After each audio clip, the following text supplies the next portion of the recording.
আসসালামু আলাইকুম, আপনারা সবাই কেমন আছেন? তো আজকে আমরা হসপিটালে চলে আসছি, মানে আমার যার বাবু হবে তার জন্য সিজার করার জন্য।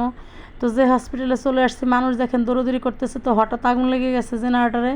তো চারিদিকে মানুষ ছড়িয়ে পড়ছে, কে কোন দিকে যাবে কোনো হুঁশ পাইতেছে না। তো আমি রুষাকে নিয়ে 5তলা থেকে চলে আসলাম 3তলায়।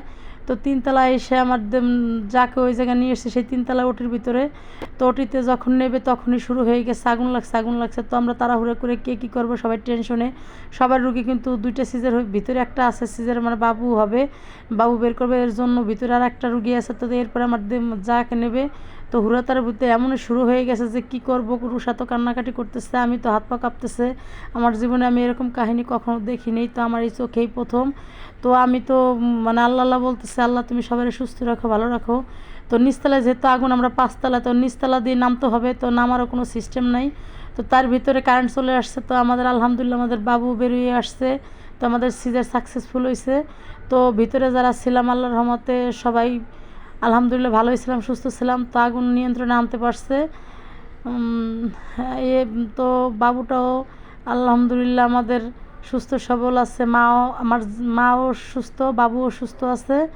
তো তারপরে বাবুটাকে কোলে নিয়ে আমরা আবার 5তলায় চলে গেলাম। তো এরকম ছোট ছোট অনেকগুলো বাবু ছিল সিজারের, যেহেতু পাশে অনেকগুলো বাবু ছিল, বাবু হয়েছে কেউ আজকে কেউ কালকে এরকম সিজার করছে। তো এত রুগী ছিল যে সবাই হতবাক হয়ে গেছে যে কিভাবে আমরা বের হব। আল্লাহ পাকে আমাদের সবাইকে রহমত করছে, কারণ দুর্ঘটনা দুর্ঘটনা বলে কয়ে আসে না। তো যাই হোক, আল্লাহর রহমত ছিল বুঝে আমরা সবাই বেঁচে আছি। তো বাবুটা কিন্তু দেখেন কি কিউট হয়েছে, আমাদের বাবুর জন্য আপনারা দোয়া করবেন।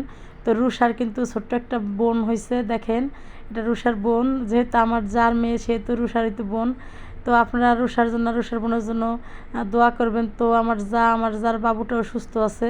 তো এখন আমরা লিফট দিয়ে নিচে নেমে গেলাম। তো নিচে নামছি আর আল্লাহ আল্লাহ বলছি যে আল্লাহ, জীবনের এই প্রথম আমি এরকম ঘটনা দেখছি, আমার সামনে এরকম আগুন লাগা ঘটনা আমি আমার চোখে পড়ে নাই এরকম যে তো যাই হোক, আল্লাহ পাক সবাইকে ভালো রাখুক।